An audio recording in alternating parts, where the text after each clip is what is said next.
किशोरा अवस्था में संतुलित आहार मतलब आज के वीडियो में आप सभी लोगों को किशोरा अवस्था में कैसा संतुलित आहार चाहिए समझाएंगे।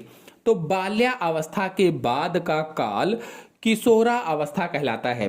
पिछले वीडियो में मैंने आप सभी लोगों को बाल्या अवस्था में संतुलित आहार को समझाया था और बाल्या अवस्था मैंने बताया था कि 6 से 12 वर्ष तक की जो आयु के बच्चे होते हैं वो बाल्या अवस्था कहलाती है। तो उसके बाद बाल्यावस्था के बाद में किशोरावस्था आती है। सामान्य रूप से 12 से 18 वर्ष के जो लड़के लड़कियां होते हैं उन्हें किशोर तथा किशोरियां कहा जाता है। यानी 12 से 18 साल की जो उम्र होती है वो किशोरा अवस्था की उम्र होती है।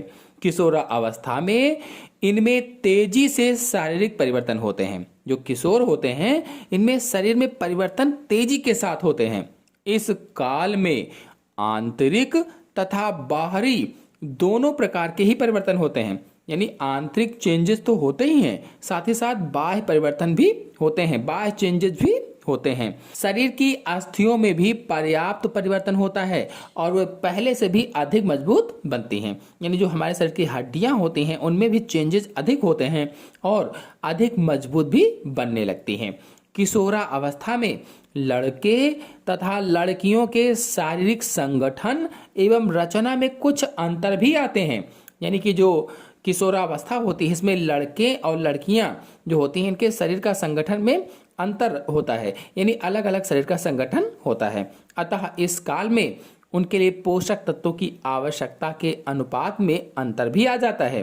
किशोरा अवस्था में आकर लड़कों को अधिक कैलोरी ऊर्जा चाहिए, प्रोटीन चाहिए, कैल्शियम, लोहा, vitamin B complex, vitamin D तथा आयोडीन की आवश्यकता होती है। जो किशोरावस्था होती है उसमें लड़कों की बात बताई गई है कि अधिक कैलोरी ऊर्जा चाहिए, प्रोटीन चाहिए, कैल्शियम चाहिए, लोहा, vitamin B complex, vitamin D और आयोडीन की आवश्यकता होती है।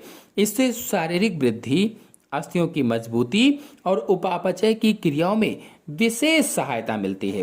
यानी शरीर वृद्धि करता है और जो हड्डियां होती हैं वो मजबूत बनती हैं और चयापचय क्रियाओं में भी सहायता मिलती है। इस अवस्था में लड़कियों को लड़कों की अपेक्षा कम मात्रा में पोषक तत्वों की आवश्यकता होती है। यानी लड़कों को अधिक और लड़कियों को कम मात्रा में पोषक तत्व चाहिए होते हैं। इसका मुख्य कारण यह होता है कि लड़कियों की लंबाई तथा भार में कमी होती है। यानी जो लड़कियां होती हैं वो लंबाई में भी छोटी होती हैं और भार में भी कम होती हैं, जबकि जो लड़के होते हैं लंबे भी होते हैं और भार में भी अधिक होते हैं। किशोरा अवस्था में लड़कियों को अन्य पोषक तत्वों की अपेक्षा लोहे की अधिक मात्रा में आवश्यकता होती है।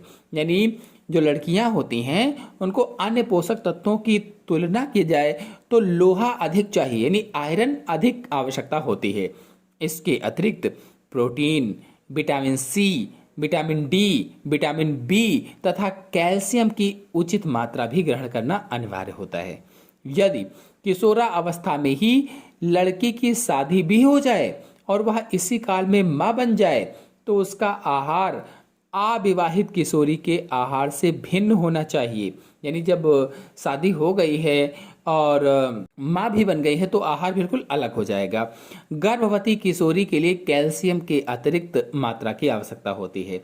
जो गर्भवती किशोरियां होती हैं उनको कैल्शियम अधिक चाहिए होता है, अतः उसके आहार में दूध की अधिक मात्रा होनी चाहिए। कैल्शियम चाहिए तो दूध पीना होगा या दूध लेना होगा क्योंकि दूध में कैल्शियम अधिक होता है। तो आज के वीडियो में इतना ही। नेक्स्ट वीडियो में श्रमिक के लिए संतुलित आहार लेकर के आएंगे। आशा है आपको समझ में आया होगा। समझ में आया हो तो वीडियो को लाइक और शेयर कीजिए। धन्यवाद।